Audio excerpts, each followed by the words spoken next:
કેડિલાના MD Rajiv Modi દુષ્કર્મ કેસમાં દુષ્કર્મનો ભોગ બનનાર વિદેશી યુવતીના વકીલ રાજેશ મિશ્રાએ કહ્યું, સમગ્ર કેસમાં અત્યાર સુધી અમને માત્ર એક સમન્સ જ મળ્યો છે।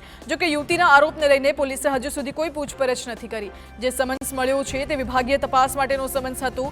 યુવતીને 8 સમન્સ મોકલાયાની ચર્ચા છે। જો કે એ પ્રકારના કોઈ પણ સમન્સ મળ્યા નથી।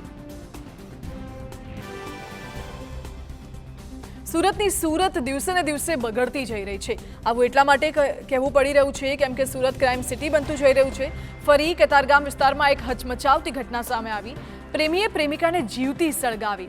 રાત્રે સૂતેલી પ્રેમિકા પર કેરોસીન છાંટીને પ્રેમીએ તેને જીવતી સળગાવી દીધી, જે બાદ તેને સારવાર માટે હોસ્પિટલ ખસેડાઈ, જ્યાં તેનું ટૂંકી સારવાર બાદ મોત થયું। હાલ કતારગામ પોલીસે હત્યારાને ઝડપી પાડ્યો। સુરતમાં વધુ એક હત્યાની ઘટના બની। ડિંડોલી વિસ્તારમાં શ્રીનાથનગરમાં બનેવીએ શાળાની હત્યા કરી। અંદરોઅંદરના ઝઘડામાં મારામારી થઈ હતી, જે બાદ ઉશ્કેરાયેલા બનેવીએ શાળાને ઢોર માર માર્યો। પોલીસે આરોપી સામે હત્યાનો ગુનો નોંધી તપાસ શરૂ કરી। જામનગર મનપાની સામાન્ય સભામાં વિપક્ષે ભારે હોબાળો મચાવ્યો। વર્ષ 2024-25નું અંદાજપત્ર રજૂ કરવામાં આવ્યું, જે દરમિયાન વિપક્ષે વિરોધ કર્યો। વિપક્ષના સભ્યોએ વિવિધ સમસ્યાઓ દર્શાવતા બેનરો લગાવી સભાગૃહમાં પ્રવેશ કર્યો। વિવિધ સમસ્યાઓ અંગે તંત્ર અને સત્તાધારી જૂથને જાગૃત કરવા વિવિધ સ્લોગન સાથે વિરોધ કર્યો।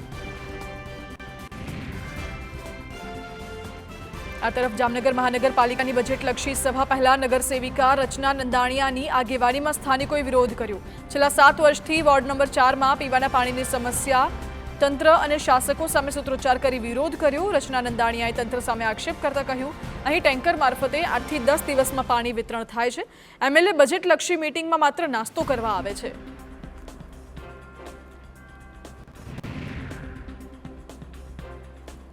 રાજકોટની મુલાકાત દરમિયાન પીએમ મોદી અટલ સરોવરનું નહીં કરે લોકાર્પણ। જી હા, મનપાના સત્તાધીશોની નબળાઈ ગણો કે પછી ગોકળ ગતિએ ચાલી રહેલું અટલ સરોવરનું કામ, પરંતુ હજુ સુધી અટલ સરોવરની કામગીરી અધૂરી છે।